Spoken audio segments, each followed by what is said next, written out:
welcome back to another episode of Hybrid Healing Hour. Today we are going to be talking with Dr. Jin She about NAD and aging and how we can optimize it. So, hi Dr. She, how are you?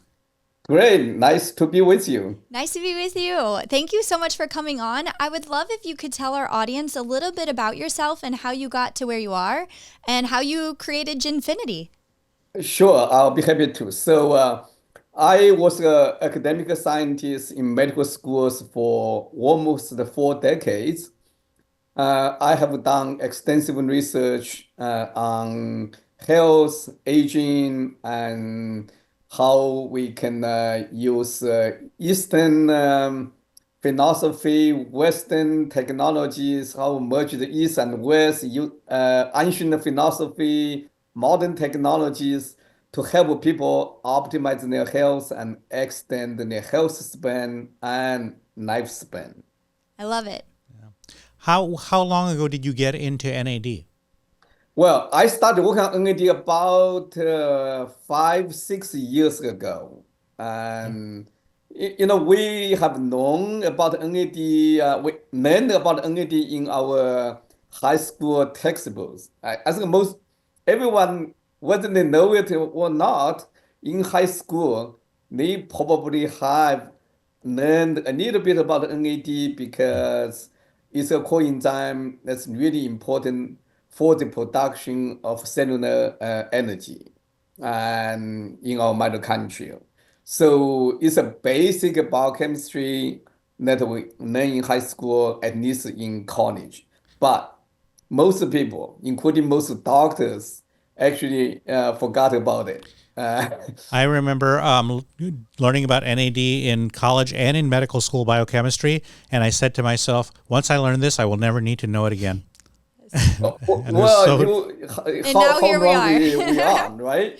And now almost every day we are learning new functions, new applications that NAD give us. And I think we are really at the beginning of finding out how we can use NAD in our health journey and also in treating many health conditions and diseases.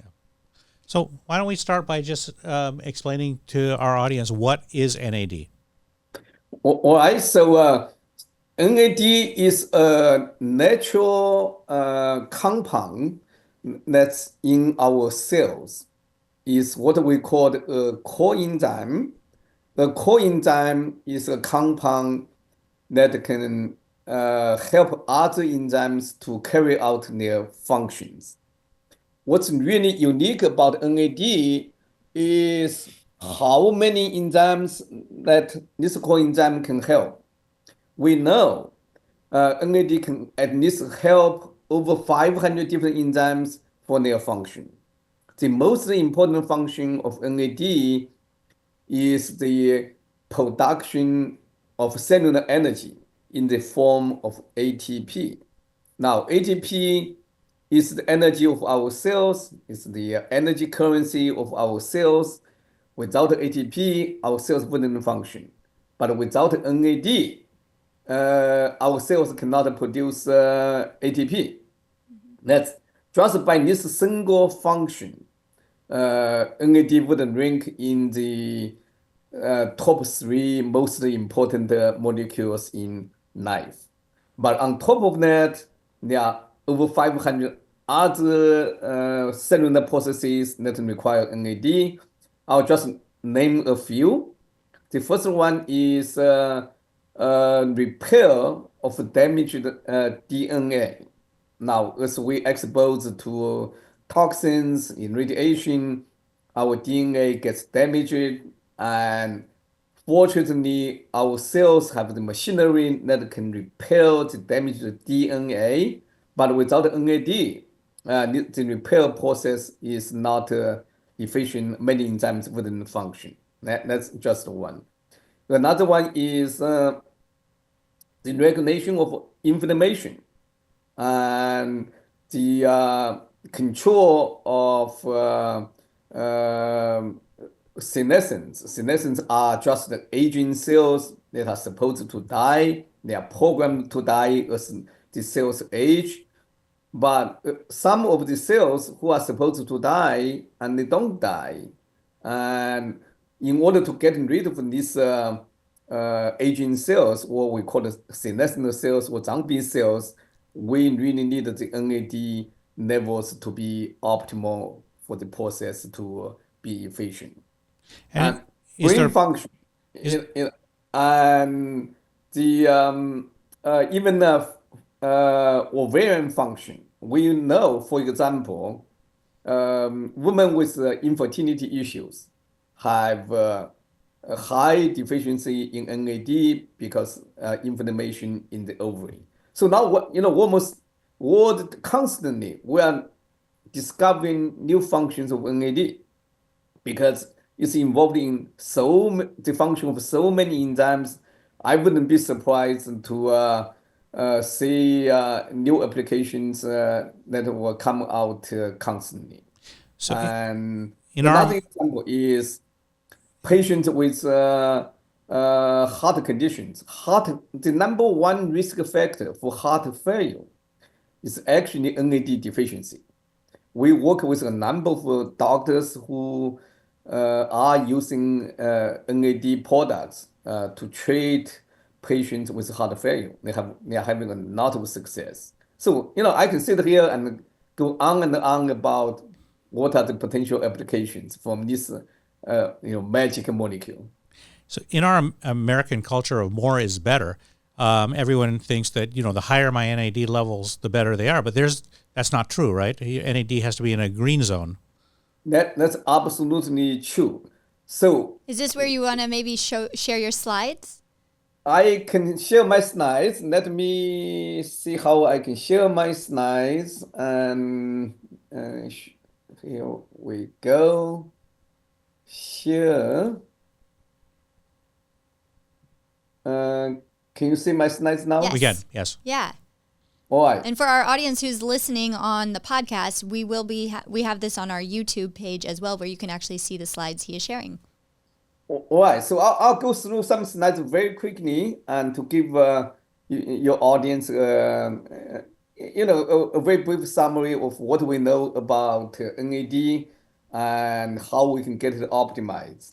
But before I talk about NAD, I really want to tell you what I'm trying to do for myself and what I want to help others to achieve. The problem that we really have now is the gap between our expected lifespan or and the health span. Health span is how many years we can live healthy without any major health problems. My personal goal is to be like this gentleman who has a great last name, Yang, and he can play competitive tennis at the age of 102. I want to beat this guy. I want to be able to play after my 100th birthday. And so how do we achieve this goal? And the philosophy that we have at Jinfiniti can be summarized by one word. That's called Tao, or TAO. This summarizes a three-step process: test, act, and optimize. And we use this principle to optimize the health, and also use the same principle to optimize NAD.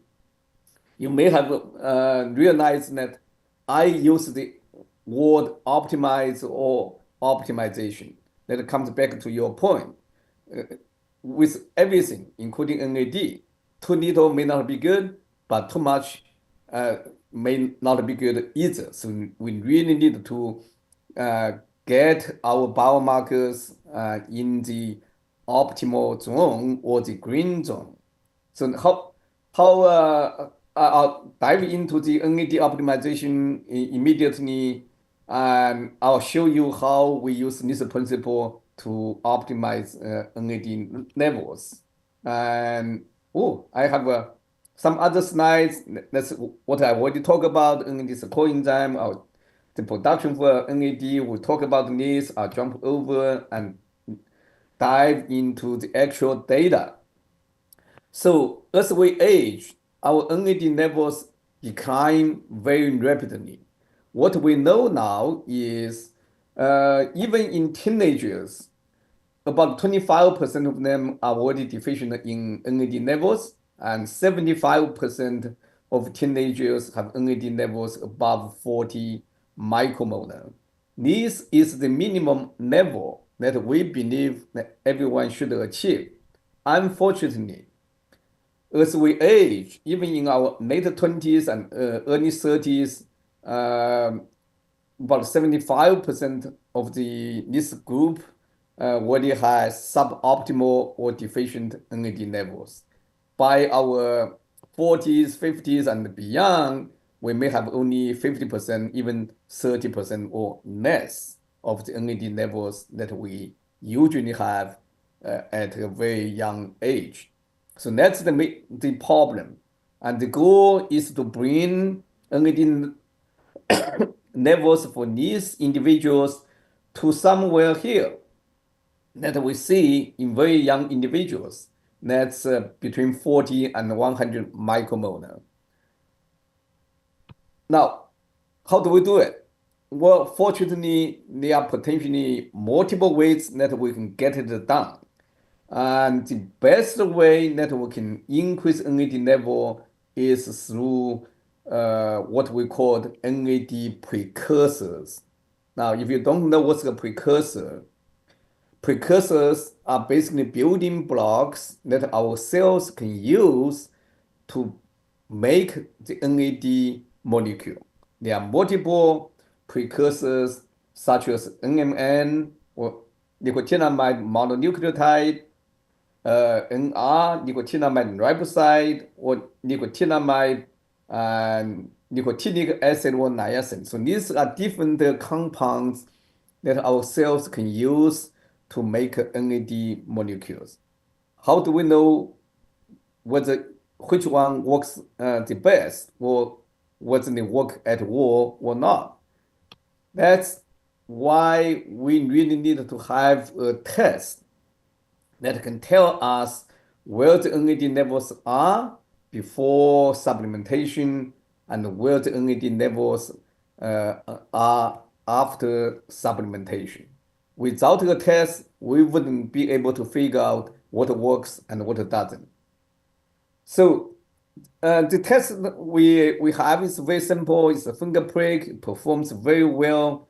And on average, the variation is very small at 3.1%. And let me show you how we can use the test to get everyone's NAD optimized. This is a lady who was 68 years old about 4 years ago.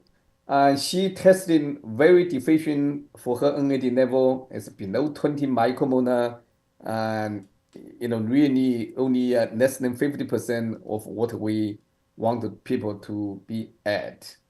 Then she tried 3 different supplements on the market.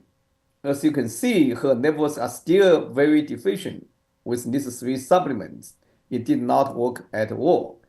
Then she started on a 4th supplement. Her NAD level with this product increased by over 600%. Actually, was way too high. It reached about 158 micromolar. That's way too high. And we know we don't want the level to be above 100 micromolar. So we titrated her dosage down from 1,000 milligrams to 500 milligrams. So her NAD level ended in the middle of the green zone or the optimum zone. That's where we want the people to be at, somewhere around the 60, 65 micromolar. So she needs about 500 milligrams, all right? The next individual who was also very deficient in NAD before supplementation, and he can tolerate 2,000 milligrams of NMN. Even with 2,000 milligrams, he's still within the optimum zone.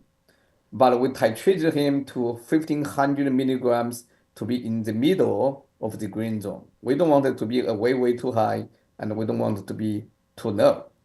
So between these two individuals, one needs 500 milligrams, another one needs 1500 milligrams. And the only way that we can find out is through testing. And so testing allows us to identify how deficient a person was and how much supplement the person needs to get their NAD levels in the optimum range. I'm so glad you touch on this because I have read blanket statements of, there's another supplement company out there that says, generally speaking, if you're 50 and older, you need 1,000 milligrams a day.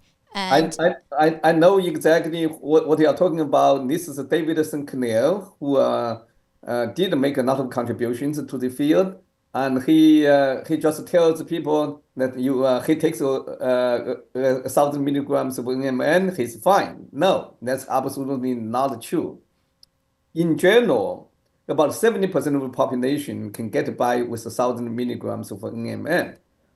And 25% needs more, but 5% needs less.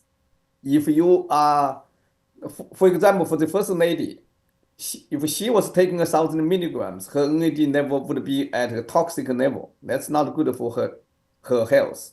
For the second individual, if he takes 1,000 milligrams, his NAD is not optimized, not high enough.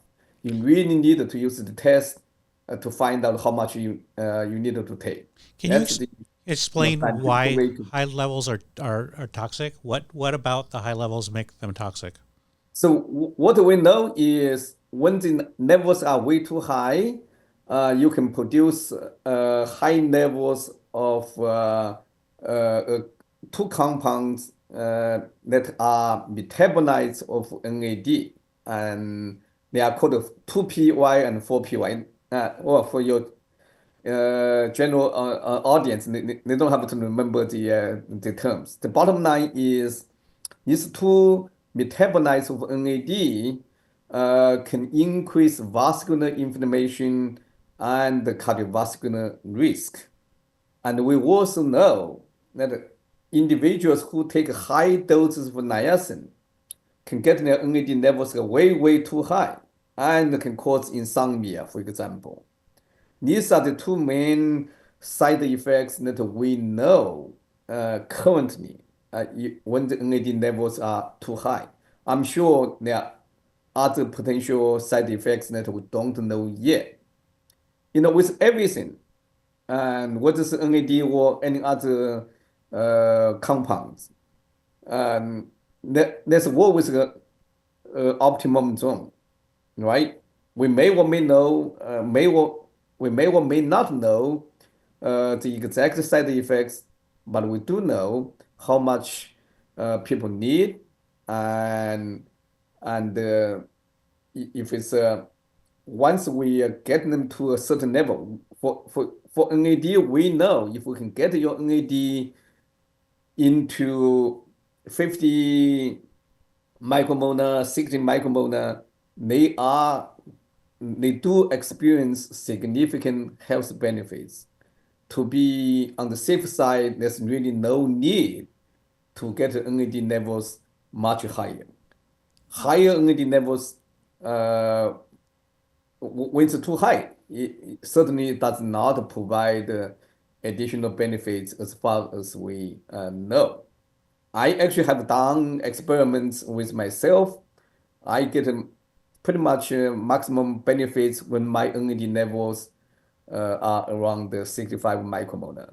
Recently I got it to over 80. I don't see any additional benefits. There's really no need to push it much higher. Thank you for clearing that up. So so there are a lot of supplements and other ways to potentially increase NAD levels, and I will use this particular product that we have as a benchmark to show what works, what doesn't work.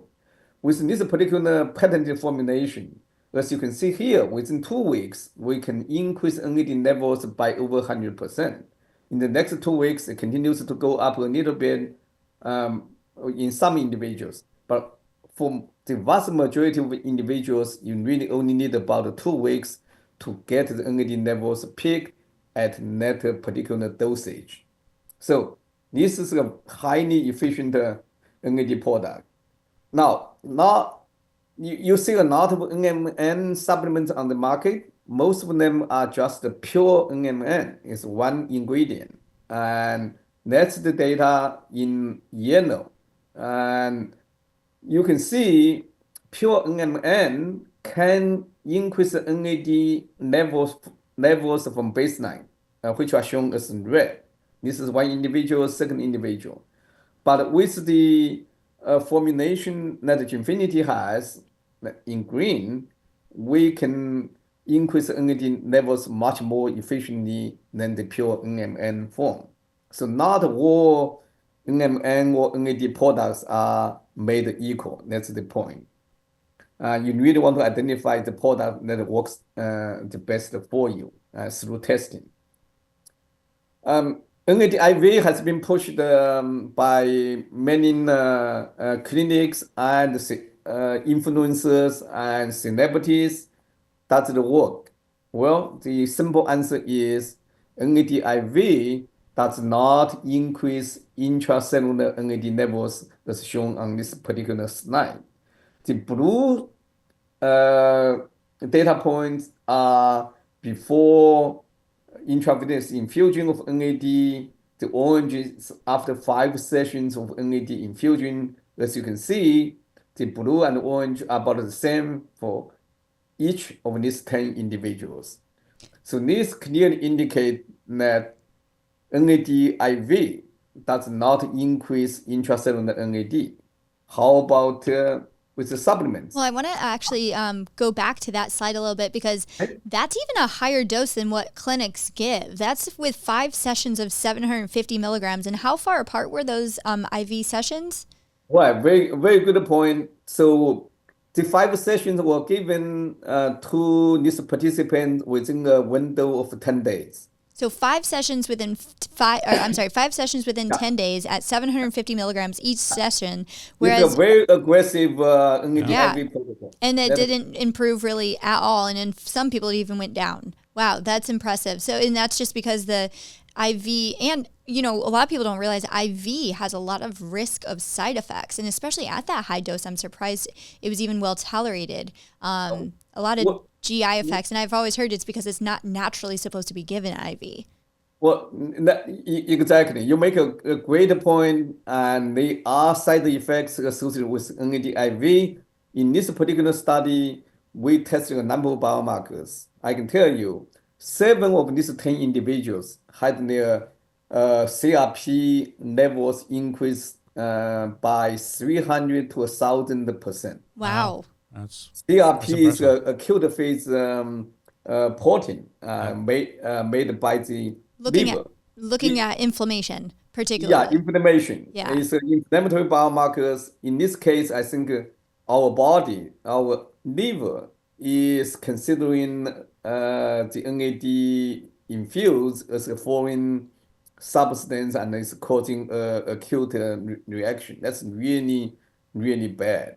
And so, for longevity purposes, for people who want to have more energy, NAD IV is really not the right approach. And so, unfortunately, for the same set of individuals, and we give them the NMN or our Vitality Boost formulation, you can see in green, we were able to get their NAD optimized very, very easily.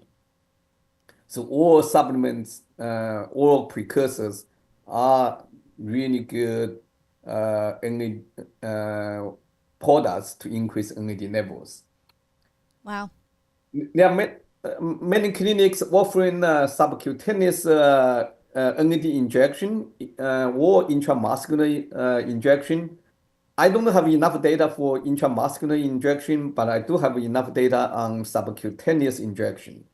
Sub-Q injection for NAD can increase NAD levels on average by 20 to 30%. That's what's shown here. The baseline usually is about 25, 26 micromolar somewhere here. So yeah, injections can increase NAD, but not high enough. As you can see, none of these 5 individuals have the NAD levels above 40 micromolar. That's the minimum we want. But with the oral precursors, every single one is near or above 60 micromolar. Really, the where we want the people to be at. So it's a choice that people can make whether they want to inject themselves 2, 3 times a week and have their NAD increase modestly, or just take the NAD supplements and have their NAD levels optimized and get a lot of health benefit. Can I ask on the injections? Do you know what dose those their injections were? These are 2 to 3 times 100 milligrams each injection. Okay. Yeah. Yeah. All right. So again, it's a decent pretty dose. aggressive regimen Yes. for NAD injection. Exactly. I mean, I don't know how many people inject NAD every day. I don't know anyone. No. Usually you're right. It's 2 to 3 times a week and around 100. And some people can get up to 200, many but people inject 50 milligrams. yeah, And this most is 100 people don't get that milligrams, high. 2 to 3 times. Exactly. Yeah. So yeah, I mean, if someone wants to inject themselves, I'm okay. But otherwise, they can use the oral supplements. All right, let me just go through very quickly some examples. And this is Senera who ranks number 15 in 2023 on 100-meter, 60-meter sprint in the US. In 2024, she started working with me and she got to the top 3. And in 2025, she's winning championships in the US. Great outcome for her. This is Ted, and he is one of the unique ultra endurance athlete who rode his boat from Hawaii to Australia a year ago. He Wow. was the first one and the only one who has accomplished this mission. And we helped to prepare him and we helped him to accomplish this mission according to him. I think we did. Patients with autoimmune diseases can get benefits. Autism, and this is Corbin, 2 years old, and he was getting a lot of help from the NAD supplement. Parkinson's patients, Alzheimer's patients can also get help from the NAD supplements. And this is my best story that we call baby in the wheel story. Very briefly, a Turkish boy, 18 months old, fell into a wheel, got into a coma for 6 months. Nothing was working for him to wake him up. And the doctor who happened to work with us decided to try the NAD product. After a few days, he started moving his hands and legs. After 2 weeks, he walks again. Great, unbelievable story. Wow. And we now understand what has happened a little bit, and it's really fascinating. This is a 78-year-old gentleman who was very deficient in NAD levels and some other biomarkers. We got him optimized, and he gets a lot of benefit, including muscle mass increase, reduce the fat, more energy, brain fog is gone, aches and pain are gone. He restarted the competitive cycling at 78. He just took a CEO position 2 months ago in Canada. He said he's performing better than his early 50s. Wow. That's why he could take a CEO position of a major corporation. And this is the gentleman who's speaking, and I get unbelievable benefits. My asthma is gone. NAD is really good for allergies. My daughter has allergy, and her allergy is under control with the NAD product and another supplement we have. It works really great. Do you think it works great for allergies because of how it works on like the sirtuins and like interleukins, like all the inflammatory Yeah, markers? it does regulate immune function. It regulates mast cell function as well. It controls the whole inflammatory cascade. And what are the underlying molecular pathways? We don't know, but we know NAD has a major impact on immune cell function, and it can reduce the inflammatory cytokines as well. Great. So a lot of people get the benefits for their allergy symptoms just by the NAD product.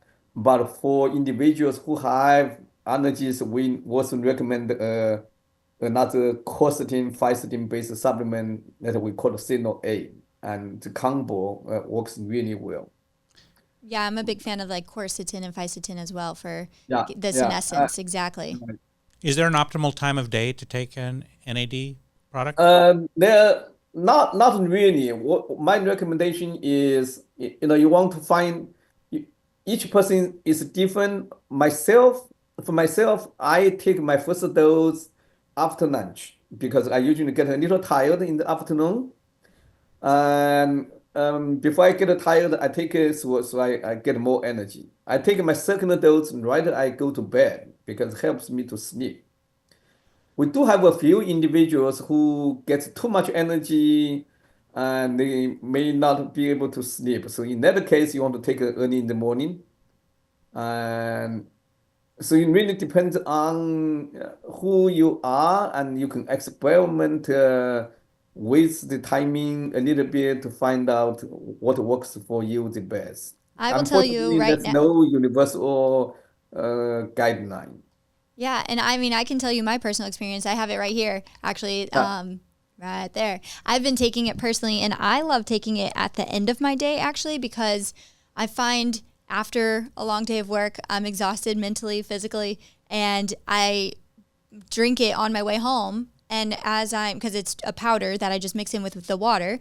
And as I drink that on my way home, I still have the energy that I can go home and still do my, laundry or my dishes or cook dinner or whatever it is that I need to do for the evening. Whereas before I seemed to just go home and I felt like a vegetable.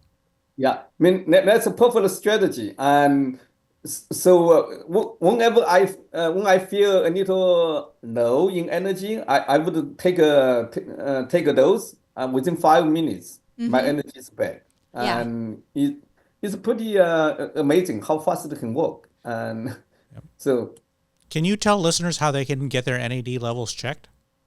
well, so the NAD levels can be tested with this kit. That's from Jinfiniti. And we do have that in our office as And well. And you then, have it in your office and available. and how can people find it who are not, in our practice per se, other listeners out there? Well, they can go to the Jinfiniti website. It's jinfinity.com, JINFINITI.com. Or they can just Google intracellular NAD and test. They will find us. Because I think you're actually one of the only ones that check this. Is that correct? And it's a finger stick. We were the first company to come up with the NAD test about 5 years ago. For the past 5 years, we were pretty much the only company who can do it.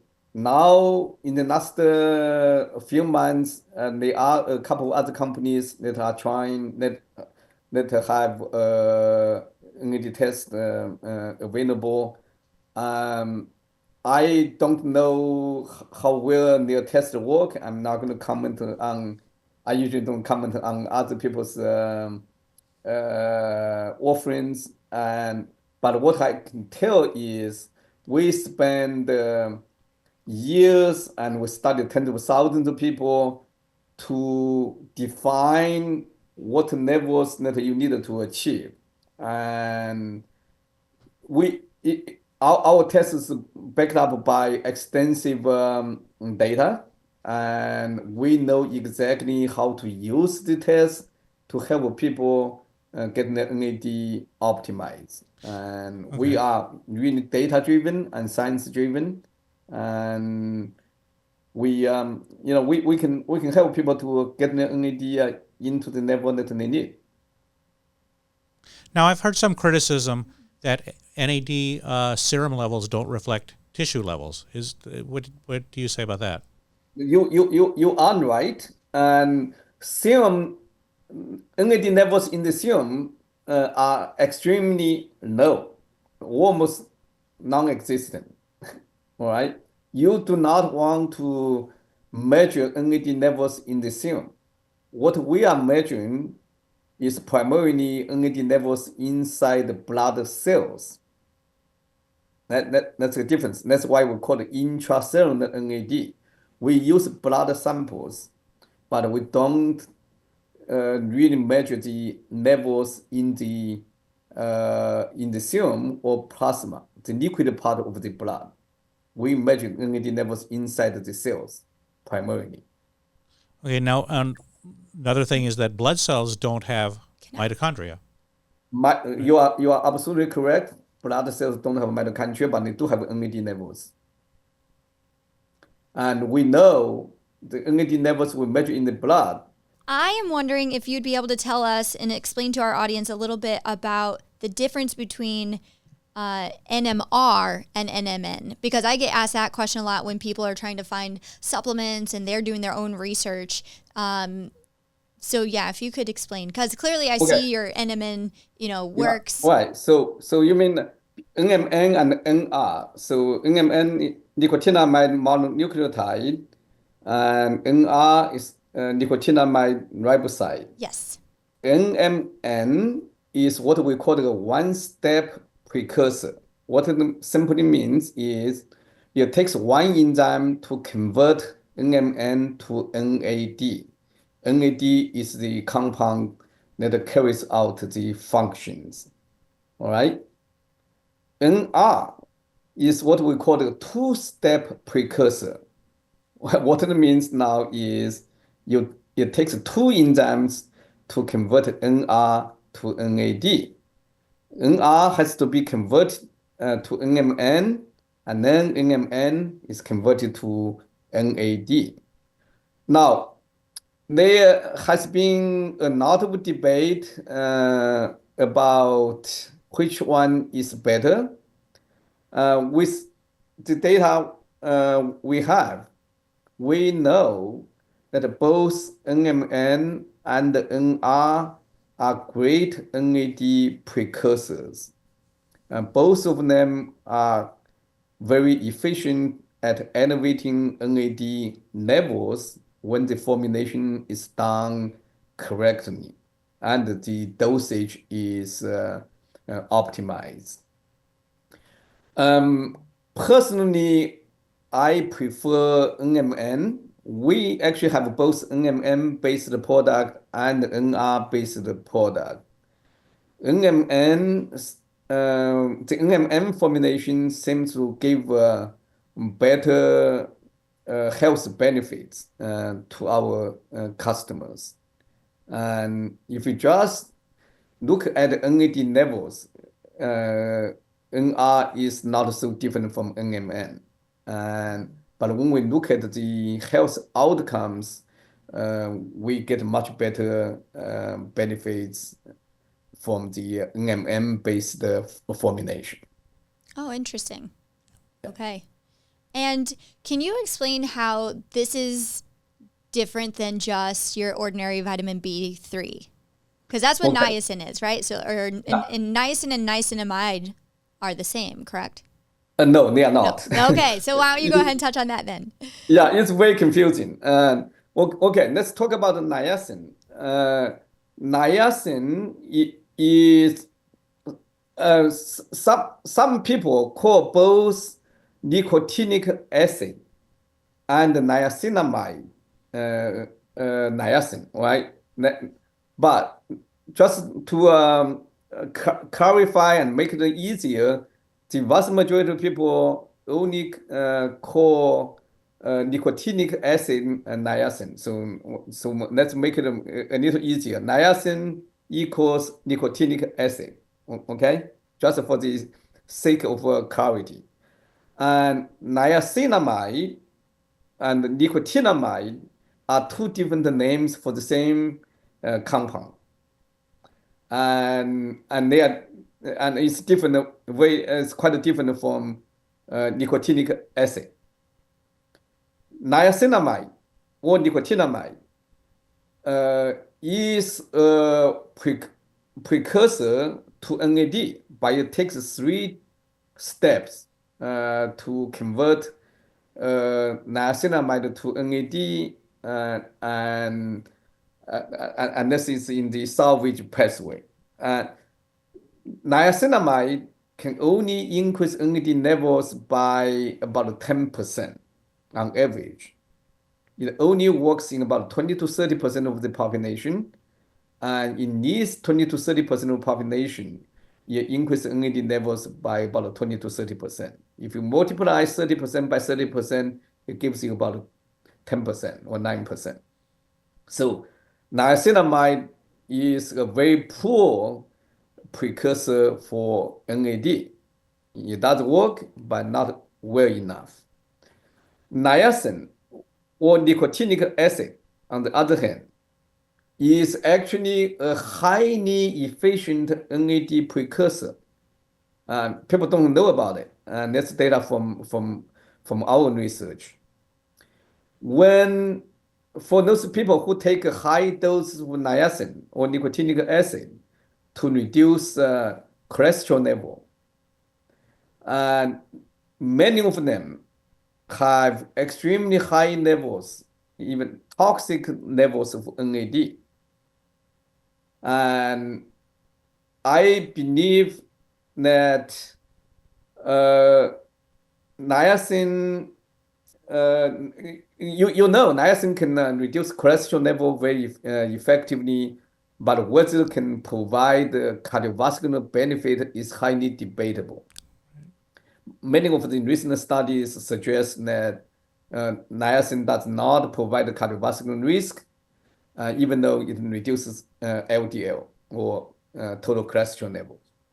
We now know the reason is because niacin increases NAD levels way too high. It increases the NAD metabolites we talked about, the 2-PY and 4-PY, that can increase vascular inflammation and the cardiovascular risk.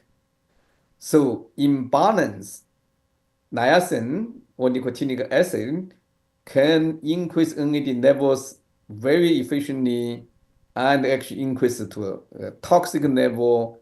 And as a consequence, it does not really provide the health benefits that we really want, even though it's a very efficient NAD precursor and very efficient in reducing cholesterol levels. So I believe we need to be very careful with using niacin for in the treatment of various conditions, and the dosage is very important. High dose of niacin that probably does not provide enough health benefit. And does it matter if it's long-acting delayed release niacin versus immediate release? And can they take a very low dose and get benefit? Low dose of niacin certainly is recommended. I believe that low dose of niacin does provide a lot of health benefit. Is when you get the dose very high, then it's very questionable. I don't have data on the flushing form and the non-flushing form of niacin. Most of our data come from the flushing form. That's what health professionals are recommending to reduce cholesterol level. That's where most of our data come from. Yeah. Okay. And I have another question. So when we're going to check somebody's NAD level, do we need to tell them not to do if they're on a niacin, or if they're on your supplement already, do they need to refrain from taking that in the morning before we check their level, or does the timing matter? The timing probably matter. I frankly, I would say they should follow the routine, and so they can find out where their NAD level is, so they I can like take the appropriate actions. Yeah. And Okay. some individuals do want to stop the supplements they take to find a baseline, and frankly, I'm more interested in what they have now instead of the baseline. If they really want to find the baseline, they need to stop for about 3 to 4 weeks. Okay. So it sounds like it comes out of your system pretty quickly. So if somebody is taking a supplement and their NAD levels are optimal and they were to stop it, about how long does it take for their levels to decline again? Very good question. So we know it declines by 7 to 10% every day after stopping the supplementation. It's pretty fast. Pretty fast. Wow. Yeah. I was very surprised as well. Yeah. Well, I think this has been so informative. Thank you so much for your time and coming on. And I would love for you to once again tell our audience how they can find you, follow you, or go to your website. All right. So you can follow me on Instagram, Facebook, or LinkedIn, and the handle is basically my name, JinXiongShe, and you can also find me by Googling my name or the company name, Jinfiniti, Jinfiniti. Perfect. It has been a great pleasure to be with you, and I thank you very much for inviting me. Thank you. Thank you so much. For us as well. Bye. The information contained in this podcast is provided for informational and educational purposes only and is not intended for the purposes of diagnosing, curing, treating, or preventing any disease. This podcast is provided on the understanding that it does not constitute medical or other professional advice or services. Before using any products or services referenced on this podcast, consult with your healthcare provider, carefully read all labels, and heed all directions and cautions that accompany the products. Information found or received through the podcast should not be used in place of a consultation or advice from a healthcare provider. If you suspect you have a medical problem or should you have any healthcare questions, please promptly call or see your healthcare provider. This podcast, including Dr. Brian Marias, Deanna Weilbacher, and Hybrid Medical Solution, do not claim responsibility for any adverse effects from the use of information contained herein. Opinions of guests are their own, and this podcast does not endorse or accept responsibility for any statements made by the guests. This podcast does not make any representations or warranties about guest qualifications or credibility. This podcast may contain paid endorsements and advertisements for products or services. Individuals on this podcast may have a direct or indirect financial interest in products or services referenced. If you would like to submit any questions or if you have any topics you would be interested in hearing about on future episodes, please contact us through our website, www.hybridmedicalsolution.com. That is solution with no S at the end. Follow us on Instagram and Facebook, all under Hybrid Medical Solution.